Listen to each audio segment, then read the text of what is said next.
Vote কেন্দ্রে পৌঁছানোর পর রিগিং, তারপর কাউন্টিং এ রিগিং। এই তিনটা ফেজে যে রিগিং হয়, এখনো অব্দি দুটা ফেজ মোটামুটি ভাবে রুখে দেওয়া গিয়েছে। নমস্কার, আমি নারায়ণ, আর আপনারা দেখছেন জেটিভি বাংলা। আর আমাদের সঙ্গে আছে জেটিভি বাংলার এডিটর জয়ন্ত বর্মন। আজকে টান টান উত্তেজনার মধ্য দিয়ে তৃতীয় দফার নির্বাচন সমাপ্ত হলো। আমরা পেলাম কি? আমরা পেয়েছি একটা হিংসামুক্ত নির্বাচন, যেখানে একটাও মৃত্যুর সংবাদ আমাদের পরিবেশন করতে হয়নি। কোন নিউজে একটাও মৃত্যুর সংবাদ আসেনি। এবং একইভাবে এর আগের নির্বাচন, প্রথম দফার নির্বাচনও ভোটের উপর শান্তিপূর্ণভাবেই পালন হয়েছে। একটা মোটামুটি বলা চলে পরিবর্তনের উৎসবের মতো করেই দুটি নির্বাচন আমরা, মানে ফার্স্ট পেজে এবং সেকেন্ড পেজের নির্বাচন দেখলাম। মানুষের মধ্যে একটা উদ্দীপনা, একটা উৎসবের মেজাজ ছিল যে আসছে পরিবর্তন, যে পরিবর্তনের আশায় 50 বছর থেকে বুক বেঁধেছিল মানুষ, যে একটা ফেয়ার ইলেকশন আসুক, একটা ফেয়ার মত প্রকাশের এবার আমরা দেখলাম। ঠিক আছে, থেকে বিভিন্ন নিউজ চ্যানেলে আপনারা একজেট পোল দেখতে পেয়েছেন। আমরাও আমাদের মতো করে একটা একজেট পোল করেছি। প্রিয় দর্শক, আপনাদের সামনে আমাদের একজেট পোল রাখছি, পরে আগে আমরা রাখছি বিভিন্ন নিউজ চ্যানেল থেকে যে একজেট পোল এসেছে। যেমন ম্যাট্রিজ ম্যাট্রিজ একটা একজেট পোল সংস্থা, তারা দিচ্ছে 125 থেকে 140 তৃণমূল কংগ্রেসকে, আর বিজেপি কে দিচ্ছে 146 থেকে 161। আদার্স কে যা দিয়েছে ছেড়ে দিন, আদার্সের হিসাবটা আর আনছি না। মূলত লড়াই হচ্ছে তৃণমূল আর বিজেপি, তাই আদার্সের কথা ছেড়েই দিলাম। তারপর হচ্ছে চাণক্য স্ট্র্যাটেজিস চাণক্য স্ট্র্যাটেজিস দিচ্ছে 130 থেকে 140 তৃণমূল কংগ্রেসকে, আর ভারতীয় জনতা পার্টিকে দিচ্ছে 150 থেকে 160, অর্থাৎ পূর্ণ বহুমত দিচ্ছে। এদিকে প্লাজা পোল একটা সংস্থা, তারা দিচ্ছে 85 থেকে 110 তৃণমূল কংগ্রেসকে, আর ভারতীয় জনতা পার্টিকে দিচ্ছে 178 থেকে 208। আর পোল ডায়েরি তারা দিচ্ছে 99 থেকে 127 তৃণমূল কংগ্রেসকে, আর হচ্ছে 142 থেকে 171 দিচ্ছে ভারতীয় জনতা পার্টিকে। আদার্সের হিসাব আমি ধরছি না, আদার্সের হিসাব এই জন্যই ধরছি না। আদার্স একটা যাই পাক, মূল লড়াইটা হচ্ছে তৃণমূল অ্যান্ড বিজেপি। এদিকে পি মার্ক দিচ্ছে 118 থেকে 138 আর তৃণমূল কংগ্রেসকে, আর ভারতীয় জনতা পার্টিকে দিচ্ছে 150 থেকে 175। আমি বলতে চাবো, বর্তমানে এই যে ভোটটা হয়ে গেল আমাদের 2026-এ, এতে সমস্ত এক্সিট পোল বলছে যে বিজেপি সরকারে আসবে। তো আমি বলতে চাবো যে বিজেপি সরকার তো 2021-এ আসতো, যদি ফেয়ার ভাবে ভোটটা হতো।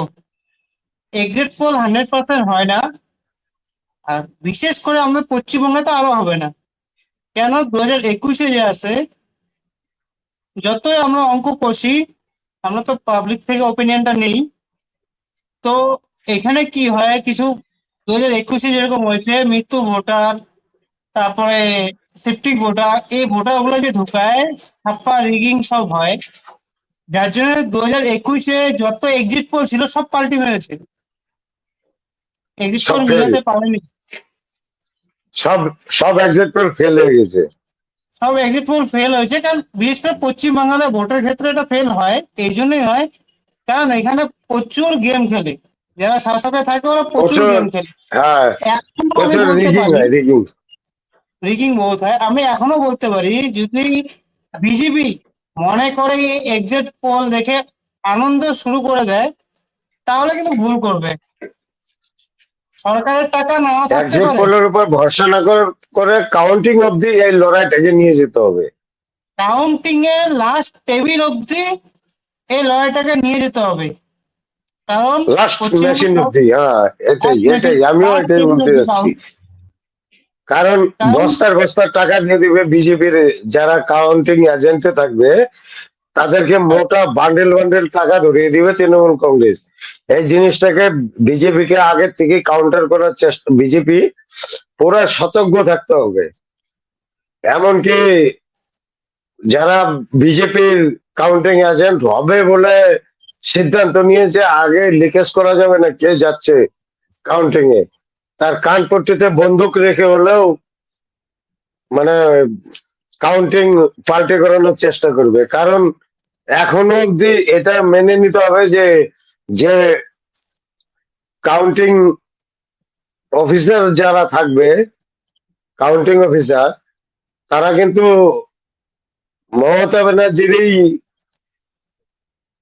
প্রশাসনের, মমতা ব্যানার্জির এই অফিসারই থাকবে। রাজ্য সরকারেরই চাকরিজীবী বা উনারই কবজার হতে পারে। মেশিনারি এমনকি ওনারই হবে। আইপ্যাকও ঢুকে যেতে পারে, কাউন্টিং এ আইপ্যাকও ঢুকে যেতে পারে। এই জিনিসটাকে ভারতীয় জনতা পার্টিকে পুরো ফলো রাখতে হবে, এটাই তো। হ্যাঁ, প্রথমত এটা। এটাই ভারতীয় জনতা আর পার্টির একটা কাছেও এটাই রিকোয়েস্ট থাকবে। আমরা ফেয়ার ভোট দিয়েছি 50 বছর পরে, আমরা চাই ফেয়ার ভাবে গণতিটা হোক 50 বছর পরে। কারণ হ্যাঁ, অবশ্যই এত আমরা বছরের মধ্যে কাউন্টিং চাবো। 4 জায়গায় আমাদের রিগিং হতো। এক তো ভোট দিতে যাওয়ার আগেই রিগিং, ভোট কেন্দ্রে পৌঁছানোর পর রিগিং, তারপর কাউন্টিং এ রিগিং। এই 3টা ফেজে যে রিগিং হয়, এখনো অব্দি 2টা ফেজ মোটামুটি ভাবে রুখে দেওয়া গিয়েছে। বাড়ি থেকে বের হওয়ার যে রিগিংটা, এটা জায়গায় জায়গায় আজকেও চলেছে, এতটা রুখে দেওয়া যায়নি। তবে হ্যাঁ, মোটের উপর ঠিক আছে। তবে কাউন্টিং এর যে রিগিংটা, এই রিগিংটাকে ভারতীয় জনতা পার্টিকে পুরা সতর্ক ভাবে রুখে দিতে হবে। তবেই পশ্চিমবাংলার জনমানুষের যে আকাঙ্ক্ষা, পশ্চিমবাংলার জনমানুষের যে ভোটার অধিকার রক্ষিত হবে। আর দৃঢ় বিশ্বাস ভারতীয় জনতা পার্টি এটাকে রক্ষা করবে। আর যাই হোক, এবার যদি 130টাও বিজেপি সিট পায়, সব থেকে নিচে দেখাচ্ছে, যদি হুম 130টা সিট পায় না, তাও বিজেপি সরকার বানাবে। হুম আর এখন থেকে হয়তো এক দুদিনের মধ্যে মমতা ব্যানার্জি, উনি যেগুলো সিট বানাবো জিতার মানে চান্স আছে, ওগুলা ওদের এমএলএ কোন হোটেলে নিবে, কি করবে, এগুলোর পিছনে পড়ে যাবে। এটা তো, অলরেডি এটা করে আবার ভারতীয় জনতা পার্টির যে এমএলএরা আছে, এদেরকেও সতর্ক থাকতে হবে। ভারতীয় জনতা পার্টিকেও সতর্ক থাকতে হবে, এদেরকেও কিনতে হবে। কারণ এদের কাছে বালু, কয়লা, গরু চুরির যা টাকা আছে, এই টাকার কাছে ভারতীয় জনতা পার্টির কাছে এত টাকা হবে না। আমার দৃঢ় বিশ্বাস, বালু চুরি, গরু চুরি, কয়লা চুরি, এই সমস্ত যে টাকা এদের কাছে জমানো আছে, এই টাকার বিনিময়ে ভারতীয় জনতা পার্টির এমএলএও বিক্রি হয়ে যেতে পারে। যেরকম 2021-এ অনেক ভারতীয় জনতা পার্টি মমতা ব্যানার্জির চটি চাটতে বাধ্য হয়েছে টাকার সামনে। কোনোদিনও ভারতীয় জনতা পার্টির এমএলএদেরকেও আমি এটাই বলবো, ভারতীয় জনতা পার্টিকে বলবো, আপনাদের এমএলএ কে সামলিয়ে রাখুন।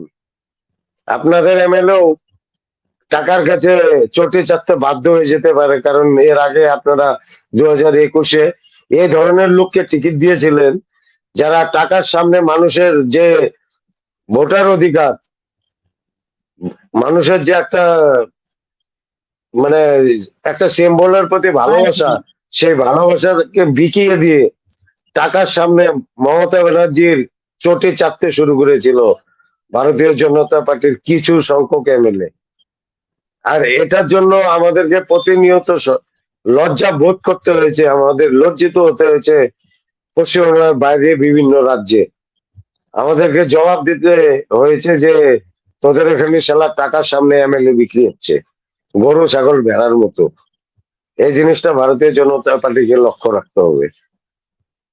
আর আমরা আমাদের মতো করে একটা ওপিনিয়ন পোল বানিয়েছি, এক্সিট পোল বানিয়েছি।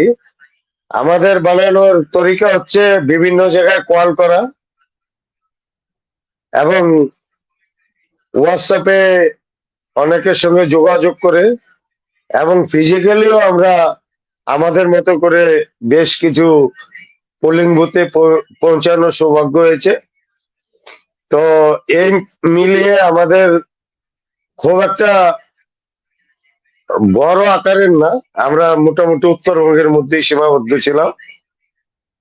আর দক্ষিণবঙ্গটা যদিও আমাদের বিভিন্ন ওপিনিয়ন পোলের যে সংস্থা আছে তাদের কাছ থেকেই নিয়ে একটা অ্যাভারেজ বের করে আমরাও আমাদের মতো করে একটা এক্সিট পোল বানিয়েছি। তো আসছি সেই এক্সিট পোলে। তার আগে বলতে চাচ্ছি, আজ তৃণমূল কংগ্রেসের হারের যে একটা ছাপ, হারের ছাপ মমতা ব্যানার্জির মুখে চোখে এবং হারের ছাপ অভিষেক ব্যানার্জির মুখে চোখেও ধরা পড়েছে। তাই জোর দিয়েই বলতে পারি যে আমাদের এক্সিট পোল সত্যিই সফল হবে আগামী 4 তারিখে। হ্যাঁ, জোর দিয়ে বলতে পারি বলে তো এক্সিট পোল তো এক্সিট পোল, 100% তো গ্যারান্টি দেওয়া যায় না। তবে সম্ভবত মিলবে 90%ই আমাদের আশঙ্কা, 90% মিলে যাওয়ার। মিস হলেও হতে পারে 10%। এদিকে মমতা ব্যানার্জি আর অভিষেক ব্যানার্জির যে বলে তো যে চেহারা, যে বডি ল্যাঙ্গুয়েজ, তাতে বোঝা যাচ্ছে হার মেনে নিয়েছে তারা। তো আমাদের এক্সিট পোল হচ্ছে উত্তরবঙ্গে আর দক্ষিণবঙ্গে মিলিয়ে বলছি। আমাদের এক্সিট পোলে তৃণমূল পেতে চলেছে 89 থেকে, অর্থাৎ 89 থেকে 102টা আসন। 89টা আসন থেকে 102টা আসন। আর ভারতীয় জনতা পার্টি পেতে চলেছে 190 থেকে 203টা আসন। আর আদার্স বলতে যেটা আছে শুধু আইএসএফ 2টা আসনে জেতার সম্ভাবনা আছে। আর বাদ বাকি যত এক্সিট পোল আছে আমি আমার তরফ থেকে, অর্থাৎ আমাদের জেটিভি বাংলার যে এক্সিট পোল আমরা ডিনাই করছি। আদার্সে যে 5, 6, 4, 3, 2 দেখাচ্ছে সব ডিনাই করছি। শুধু আইএসএফ 2টা সিট পাওয়ার সম্ভাবনা আছে। আর আইএসএফ 2টা সিট যদিও না পায়, একটা সিট 100% পাবে।